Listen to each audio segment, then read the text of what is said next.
Each year I find that there is something different to mention or highlight or raise. And this is lucky, as some of the families here have been to more than one leave of service. This year I find myself questioning what it really means by maximizing one's potential in the schooling context here at CCGS. I'd like you to really tune into this. You're going to have to work hard. It's very sophisticated, but I think you can handle it. Academic potential may mean various things to many of you in this room who have enough life experience behind you for this notion to hold a deep and clear meaning. However, in the school context, for these students, it may hold a very different meaning. What does it mean to maximize potential? Not so long ago, these students were faced with the challenge of plotting their whole life's course. They were asked to determine 2 years ago what was their career and future interest, and what might it be for the rest of their lives.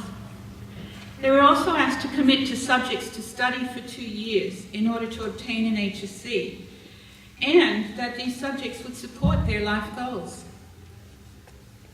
They were also asked to strive to learn and achieve the best results possible. No pressure. You all probably recall this at the end of the year with the Year 10 students. And the Year 10 students in the room now are going through this grueling process as we speak. You may be wondering why maximizing potential is of particular interest to me. It seems the process that you all went through, and indeed most of the students your age have gone through, is driven by a career direction. One where success in a career is sometimes measured in earnings or money. Although earnings may be an element worth noting, some significant findings have been making their way into the educational arena, both through the UK and through America, now into Australia. My question is, does potential get measured by your ATAR? And does this number become an indicator for your ability to earn money? Sometimes that's a measure of success. I first started thinking about this notion when I read an article in Sydney Morning Herald in July of this year. It was about a legal case that was fought in the courts between a family and the Board of Studies. I won't go into the details except to say that the headline that caught my eye read, "Not high enough," in bold letters. Student loses appeal over a mark of 99.95. Apart from the obvious sensationalism, there was one statement that stuck with me, and I quote. I find this a sad statement.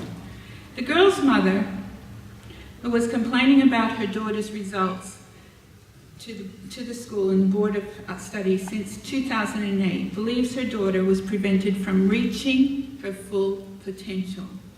99.95. Full potential.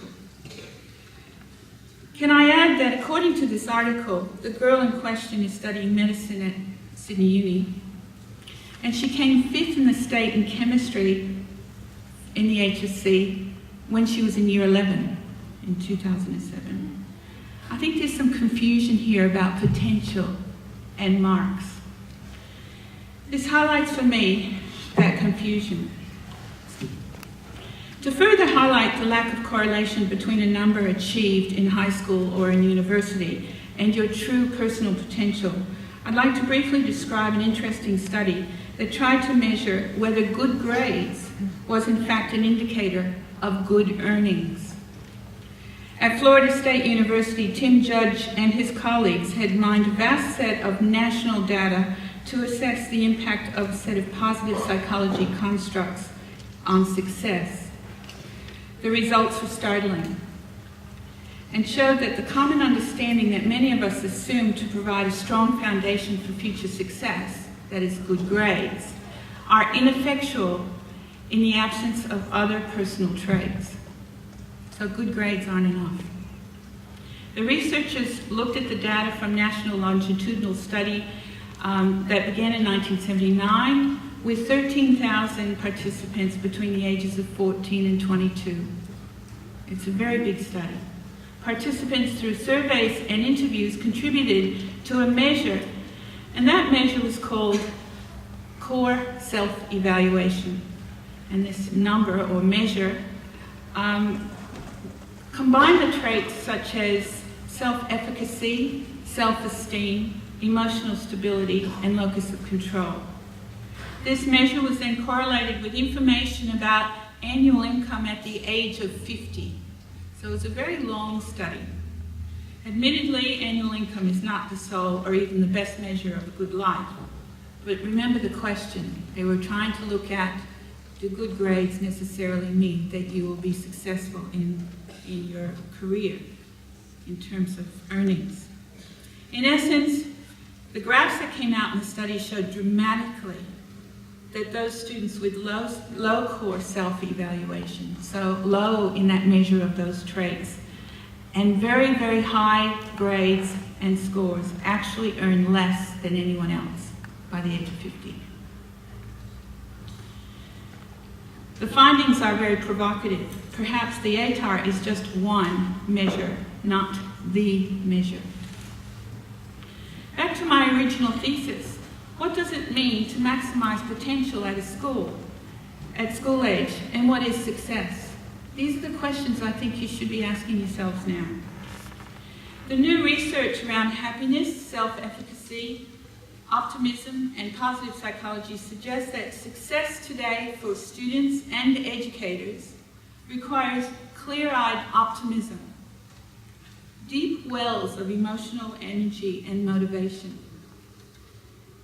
springy resilience, not just bounce back, but bounce forward, sturdy hope, strong relationships, clearly understood values, refined purpose, and challenging, motivating goals.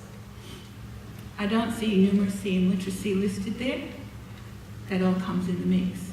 But these are very important values underlying the education.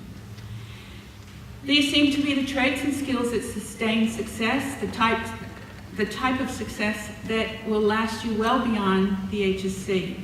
These traits rate highly in the philosophy here at CCGS.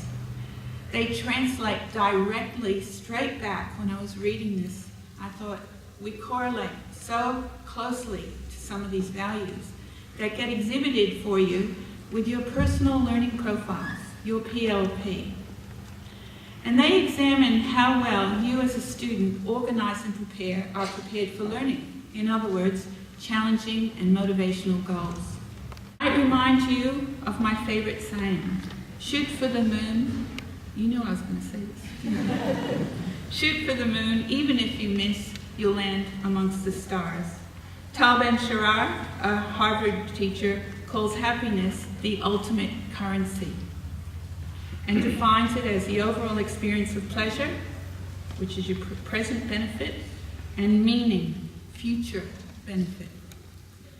I hope that I haven't bored you too much with that study and all that information, but I do want to impress upon you all that your journey is your own. Challenge yourselves and aim for the stars. I wish you all sustained and lasting happiness. Thank you.